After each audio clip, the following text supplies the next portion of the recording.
So the stereotype is usually that Asians don't really like athletics, they aren't true athletes, but Max is an exception to this stereotype. Max was a very strong leader in the pool, out of the pool. He was one of the hardest workers on the team.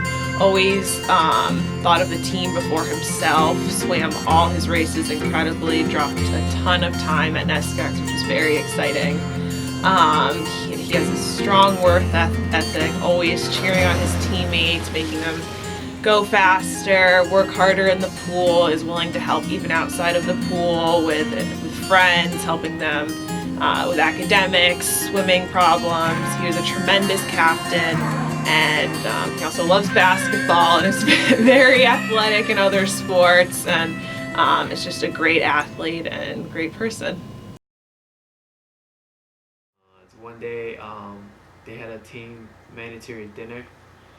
I showed up, and this girl, Emily Jensen, asked me, "Who is this guy? Is he even on the team?" I was so embarrassed, and I didn't know what to say. But my friend Alex, he said, "Yeah, he's on the team. He just doesn't speak English." The first day of practice, it was fun. So I came in, everyone was looking at me like I'm from some other planet. My coach put me in a very slow lane, because all the lanes are separated by like our speed. Like the slow people will be on the side, and fast people will be in the middle. I was in lane 1. It was so slow. All the slow people was in my lane. No offense, but so during the practice, I just had like this anger or something inside of me. I feel like I have to prove my coach wrong.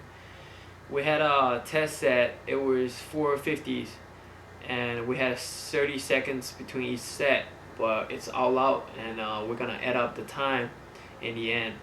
And everyone was going around like 150 at that time, but I was doing something like 130, 140.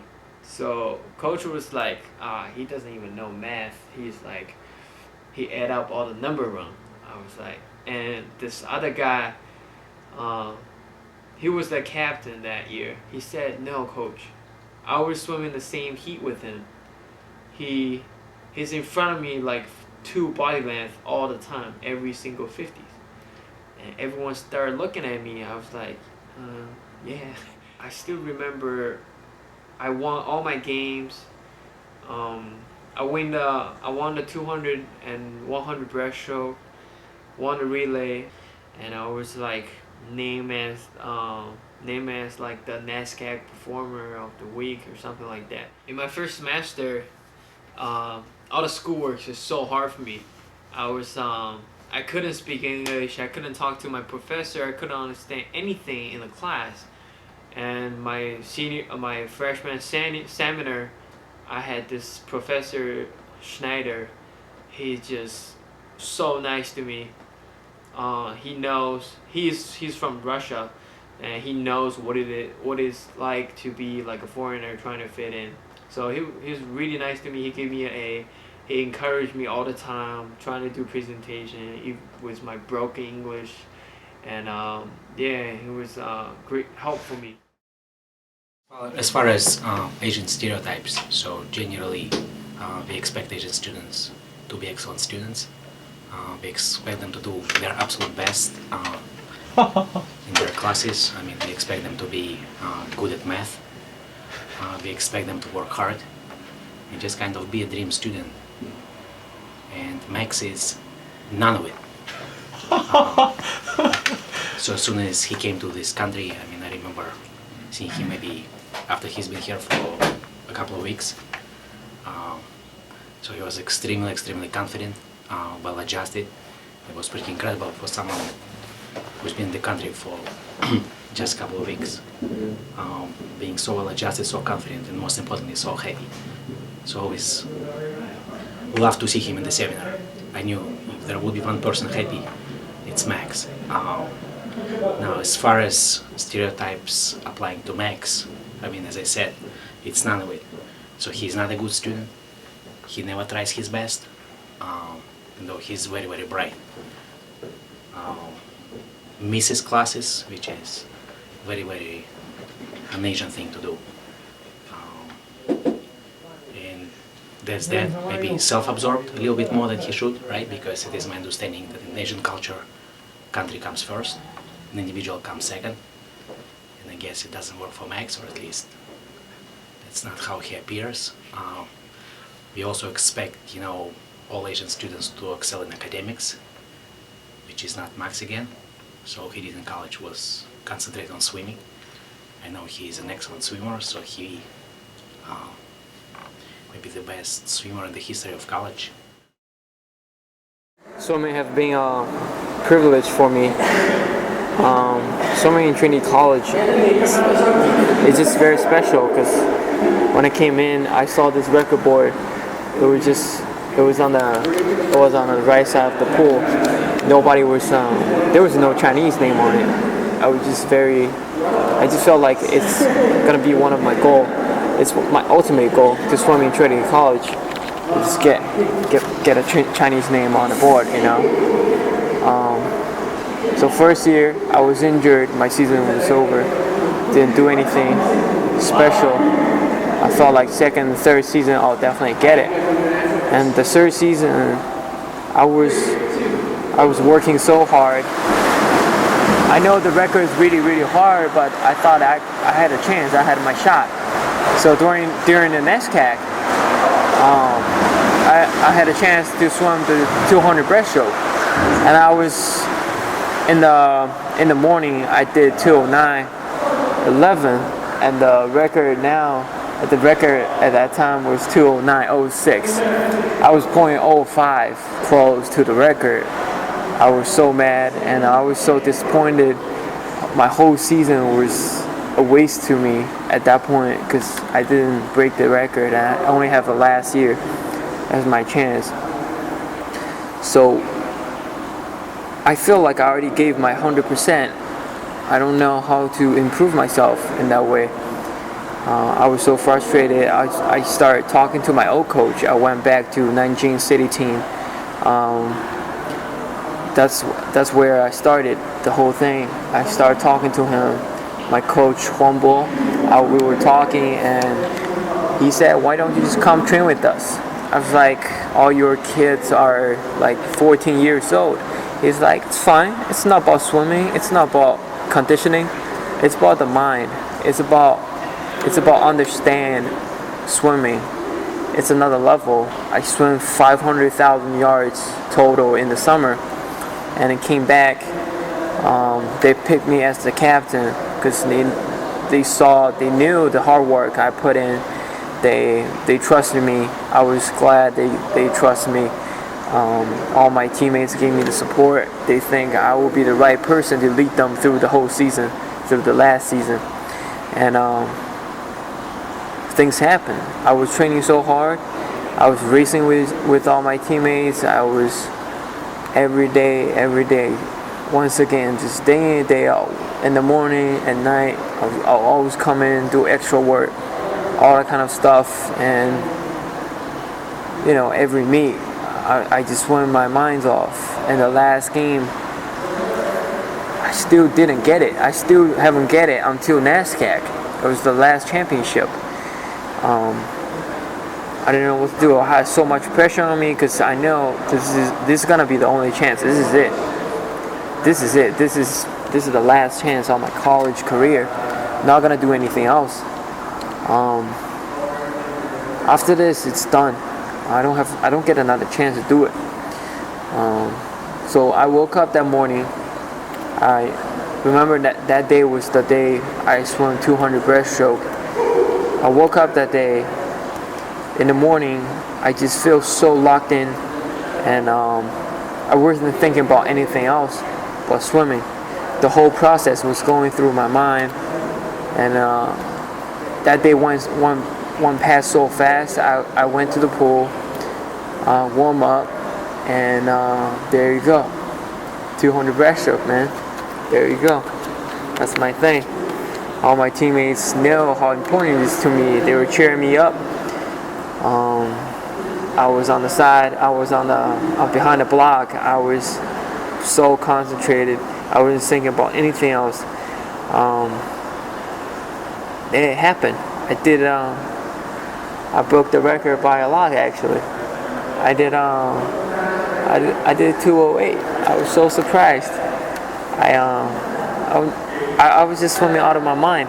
It was just something really special. I reached my limit. I know I'm not the most talented swimmer out there, but I left no regrets. That's the only thing I'm so proud of, is I left no regrets. I put everything in. That's it. To me in the banquet too. This is just a captain award. Show it to camera. Yeah. I still couldn't believe I was captain for last year because I was so scared to give all the motivational speech in my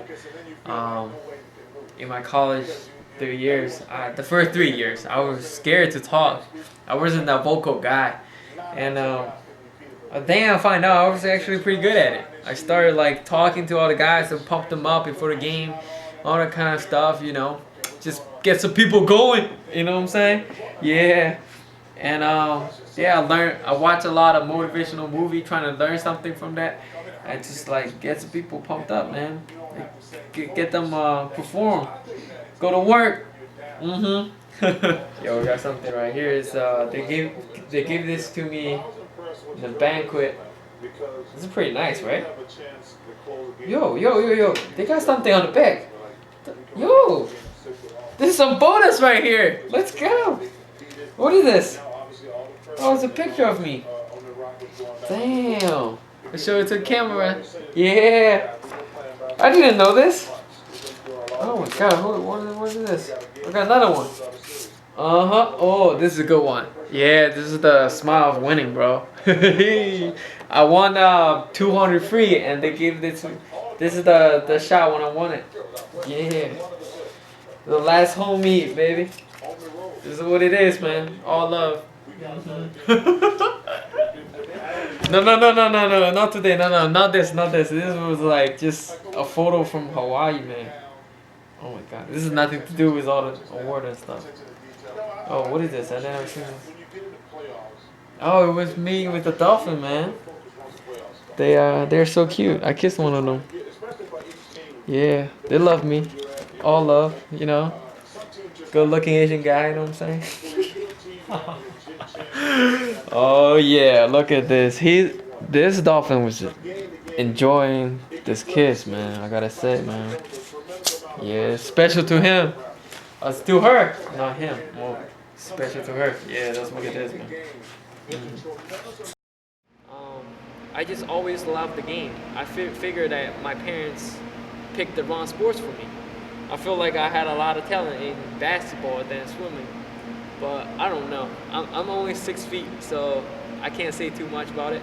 When I first met him, very ambitious, very optimistic, real good person. We became friends. I was asking him questions about the sport of swimming, and he was telling me about his background and stuff like that when I first met him. I believe I gave him basketball one time. That's how it all started. And then I started playing with him a couple of times, and that's how I really got to know him. But other than that, he's a very well smart kid. When I first came here, I wasn't ready to swim, you know?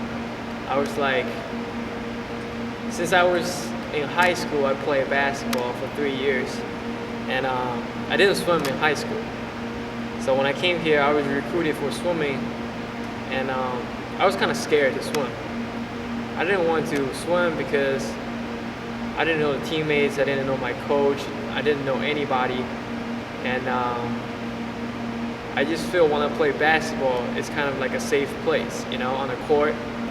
When I play basketball, I kind of made a lot of friends, and I feel like every day after class, I just want to get myself to the basketball court, and in my freshman year, pickup basketball, it was like a huge thing in Trinity. At first, nobody let me go on the court, and because nobody knows me, and they think like, oh, this Asian kid can't play. He can't play because he's Asian, he's yellow, you know. But there's one time I got a chance. They needed somebody. They're short for one person, so I was asked to play, and things just happened. I started draining those threes, and people started thinking I'm a shooter. So they started texting me about coming to play pickup basketball at 4 like all the time, and I started talking to them more and more often, even though my English was pretty messed up at the time.